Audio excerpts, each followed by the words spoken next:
అందరికీ నమస్కారం అండి. ఈరోజు నేను చేయబోతున్న వీడియో ఏంటంటే జనరల్ టాపిక్స్‌తో చేస్తాం కదా! అలాగే ఒక వీడియో చేయబోతున్నాను. అదేంటంటే మనకి కష్టాలు మనల్ని బాధ పెట్టడానికో లేకపోతే మనకి ఇంకా వేరే ఏదేనికైనా వస్తాయని అనుకుంటారు అందరూ. కానీ కష్టాలు వచ్చినప్పుడు బాధే పడాలి కాదనం. కానీ కష్టాలు మనకేదో నేర్పడానికి వస్తున్నాయని మాత్రం గుర్తుపెట్టుకోవాలి. ఎందుకంటే ప్రతి కష్టం వెనుక మంచి సుఖం ఉండొచ్చు. లేదంటే మనం తెలుసుకోవలసిన ఏదైనా విషయం ఉండొచ్చు. లేదంటే మనకేదో నేర్పడానికి వస్తున్నాయి అని మనం అనుకోవలసి ఉంది. అది మాత్రమే కాదు, అలాగే కష్టం వచ్చిన ప్రతిసారి కూలపడిపోకుండా కొంచెం ఆలోచించి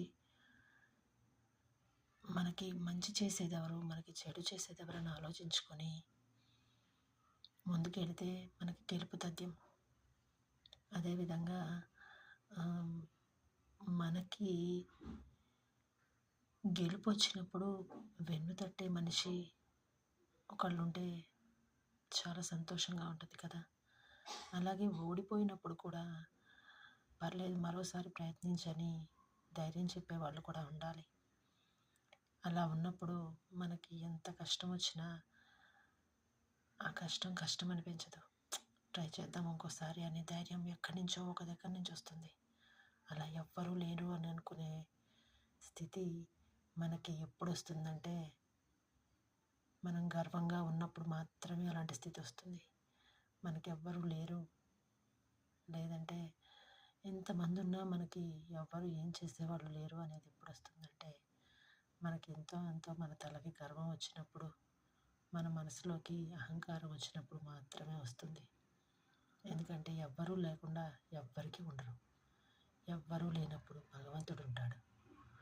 ఎవరు లేరని మనం బాధపడకూడదు, భగవంతుడు ఉన్నాడని సంతోషపడాలి. అలాగే గెలిచిన వాళ్ళు చెత్త గురించి చెప్పినా అందరూ వింటారు.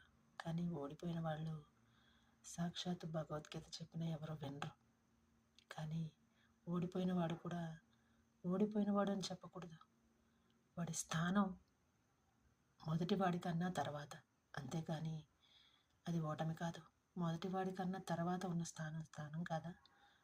మొదటివాడికి స్థానం వచ్చింది అంటే ఆ వెనకవాడు వెనకుండడం వల్లే మొదటివాడికి స్థానం వచ్చింది.